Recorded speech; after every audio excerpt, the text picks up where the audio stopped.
오늘 원자재 시장에 대한 전반적인 동향, 투자 아이디어를 살펴보고 있습니다. 이베스트 투자증권 김성준 차장님 함께하고 있고요. 직접 상품 혹은 선물에 투자하는 방법 되게 어렵게 생각하는데요. 개인들도 어렵지 않게 할 수 있다고 방송 전에도 지금 제 귀에 대한 막 얘기를 해주고 얘기를 할 텐데 일단 해외 선물하게 되면 우리 좀 많은 분들이 헷갈리는 게 선물하면 우리는 주로 국내에서는 주가지수 선물이기 때문에요. 지금 해외 선물 우리가 얘기하는 건 원자재 주로 상품에 투자하는 거예요. 뭐 이제 인덱스에 투자하는 거예요. 다예요. 어떤 거예요? 전부 다 합니다. 말 그대로 해외 선물은 우리가 생활하는 모든 게 다 거래를 할 수 있다 생각할 정도로 상품들이 다양해요. 날씨에 투자도 할 수가 있고요. 그렇죠. 네. 그리고 우리가 흔히 하는 이제 지수, 우리가 거래하는 코스피 200을 이제 나스닥, 뭐 S&P, 다우, 아침마다 이제 떠들어대는 뭐 원유가, 원유, 구리 이런 거 전부 다 이제 투자가 가능하기 때문에 그리고 실제로 이제 이전에는 굉장히 해외라 하면은 어려우니까 나는 매매했을 때 실패할 가능성이 많을 것 같아. 변동성 크고 두려움이 컸다 하지만 레버리지 커서 다 날려먹고 사실 이런 그 선입관이 있거든요. 네, 확실히 있죠. 네. 그 왜 그런 말도 있잖아요. 그러니까 원수 같은 사람은 선물 알려주고 주식 알려주고 그리고 죽이고 싶은 사람들 있으면은 선물 파생상품 알려주라고 일단은 그런 그쪽 얘기. 부서에 있는데 그런 말씀 제가 그런 말씀 하셔도 되는 겁니까 지금? 뭐 일단은 그런 이전에는 그 정도로 있었다. 이제 리스크가 굉장히 큰 상품이었다. 솔직히 1억 천금을 노리고 들어오시는 분들도 많긴 합니다. 근데 저는 그러신 분들은 이 보시는 방송 안 보셨으면 좋겠고 오히려 이제 그러니까 다양한 포트폴리오의 하나로 그럼요. 관심 있게. 네. 투기가 아닌 투자를 하셔야죠. 그래서 이제 해외 선물 옵션이라 할지라도 내가 리스크 관리를 내 포지션 관리 얼마나 잘하느냐에 따라서 지속적인 수익을 낼 수 있는 가능성이 굉장히 높습니다. 실제로 그렇게 투자하시는 분들도 저는 많이 경험을 하고 있습니다. 선물이라고 하는 건 사실 어떤 상품이 아니라 투자의 방법이잖아요. 그죠? 근데 국내에는 선물 시장이 사실 적어요. 그렇기 때문에 상품 이런 거는 거의 투자하기가 뭐 기관도 마찬가지일 거예요. 개인은 어렵고요. 그러니까 지수 선물 위주로 이제 하는데 해외 선물 시장은 지수를 포함한 뭐 상품, 통화, 그죠?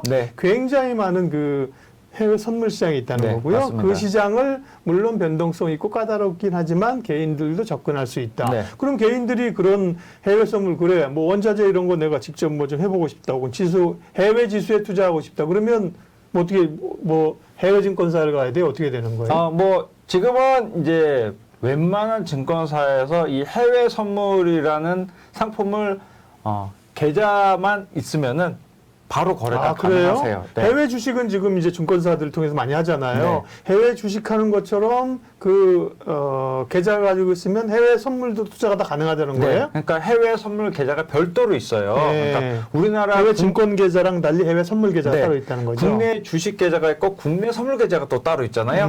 해외 주식 계좌가 따로 있고 해외 선물 계좌가 또 따로 있습니다. 계좌만 개설하면 어쨌든 그럼 이베스트 투자증권에도 그 개설할 수 있어요? 네, 가능하시고요. 저희 쪽에서 뭐 요즘은 최근 이제 계좌 개설이라는 게 굳이 증권사를 찾아가지 않아도 비대면으로 이제 개설이 다 되니까 뭐 말 그대로 모바일에서 어플리케이션 하나만 깔면은 바로 거기서 계좌 개설은 뭐 최대 10분 최소 빠르게 하신 젊으신 분들은 5분 안에 다 계좌 개설이 가능하다. 그러면 모바일로도 MTS로 해요? 네, 모바일로 MTS로 어플리케이션 깔면은 거의 메인 화면에 이제 비대면 계좌 개설하는 구간이 따로 있어요. 딱 대놓고 표시를 해놓고 있거든요. 그 버튼만 하나만 누르시면은 신분증 하나만 준비해 놓으시면은 바로 가능하십니다. 본인 신분증? 네, 맞습니다. 다른 사람 신분증 안 되고. 그거는 그러면 해외 선물은 24시간 체제인가요? 해외 선물은 80% 상품이 CME 거래소 상품인데 이 상품이 23시간이 거래가 된다 생각하시면 됩니다. 23시간? 네. 한 시간은 보통 정비하고 이러려고 좀 쉬죠. 네, 맞습니다. 그 시간 이외에는 모든 시간이 다 거래가 된다. 생각하시면 됩니다. 그러면 국내 특별히 물론 뭐 기관들은 뭐 해외 이런 거 투자하지요. 뭐 연기금들 이런 데 이런 거 많이 할 거예요. 네. 그런데 개인들은 주로 그러면 차장님이 그런 업무를 글로벌 상품팀에서 하시니까 네. 개인 투자자도 해외 주식이야 이미 많이 하시고 네. 해외 선물하시는 분들은 주로 어떤 상품 그럼 거래해요? 일단은 해외 주식 거래하시는 투자자분들이 워낙 많이 늘으시면서 네. 미국 지수 선물에도 굉장히 많이 관심을 가져주세요, 실제로. 그러니까 우리나라 뭐 각종 주식 거래하시면서 코스피 선물 거래하시는 분들이 많듯이, 네. 미국 주식을 거래하시면서, 이제 나스닥이다가 S&P 500, 다우 지수를 거래하시는 분들이 굉장히 일단은 많고요.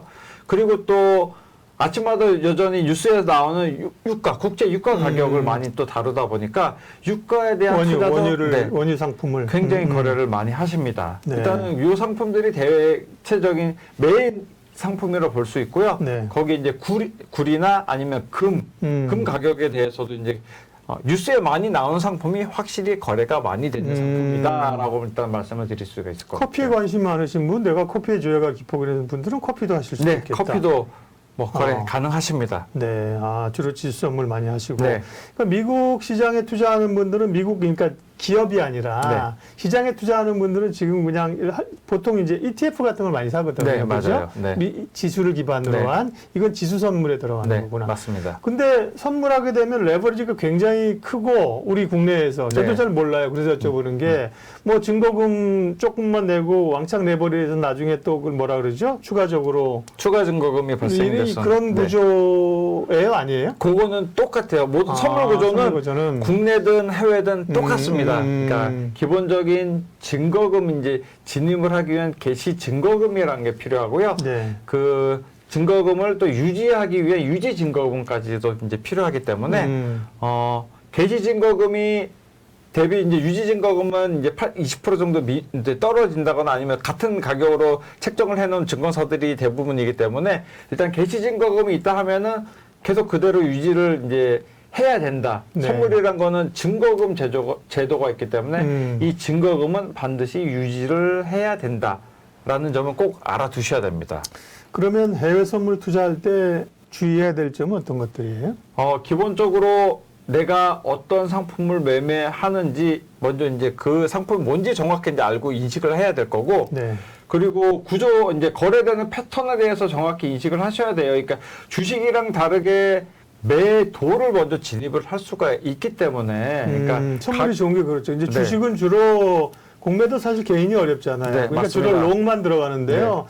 이 해외 선물은 롱숏을 할 수 있다. 네. 말 그대로 이제 주식은 우상향을 기대를 하고, 그렇죠. 가격 우상향을 기대를 하고 이제 내가 투자를 하는 거지만은 선물은 가격이 떨어지는 거를 기대를 하고도 투자를 할 수가 있습니다. 예. 그렇기 때문에 이제 지금 금리 인상이 금리가 더 미국이 연준이 더 오를 수 있기 때문에 지수는 그러면 떨어질 가능성이 높다라고 판단을 하면은 난 지수의 가격이 떨어진다에 투자를 하겠다. 특정 지수 상품을 뭐 나스닥이든 S&P든 그런 식으로 이제 매매가 가능한 거죠. 네.